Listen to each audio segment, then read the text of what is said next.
ጸሎት ሳናቋርጥ ሁሉ ጊዜ እንዳልኳችሁ ለሁለቱ ነገር ስንጸልይ እግዚአብሔርን ስናመሰግንና እግዚአብሔርን ስንለምን ነገሮች ሁሉ የተስተካከሉ ይሆናሉ። ነገር ግን ጸሎት ሲቸግረን ለምነ ነው፣ ስናጣ ለምነ ነው፣ ስንታመም ለምነ ነው፣ እንደገና የለመነው ነገር ሲሰጠን፣ ያጣነውን ነገር ስናገኝ፣ የፈለግነው ነገር ሲሳካ የምናቋረጥ ሲሆን ችግሮቹ ደግሞ በዚያ በተቋረጠው ቀዳዳ ገብተው መልሰውኛል ለችግር ይዳረጉናል ማለት ነው።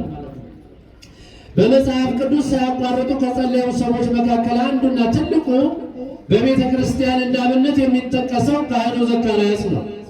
በሉቃስ ወንጌል ምዕራፍ 1 ላይ እንደምናገኘው ካህኑ ዘካርያስ እግዚአብሔርን የሚያገለግል የእግዚአብሔር ሰው የእግዚአብሔር ወዳጅ ሆኖ በቤተ መቅደሱ የሚኖር ነው እና ሁልጊዜ እግዚአብሔርን እያገለገለ ጎዶሎ ነበረበት። ምንድነው ጎዶሎ? ልጅ አልነበረው። ብዙ ዘመን እያገለገለ ነው። ብዙ ጊዜ እግዚአብሔርን እየጠራ ነው። የእግዚአብሔርን ስም እየጠራ ነው። እግዚአብሔርን እያገለገለ ነው። ወደ እግዚአብሔር እየተማጸነ ነው። ቤተ መቅደሱን እያጠነ ነው።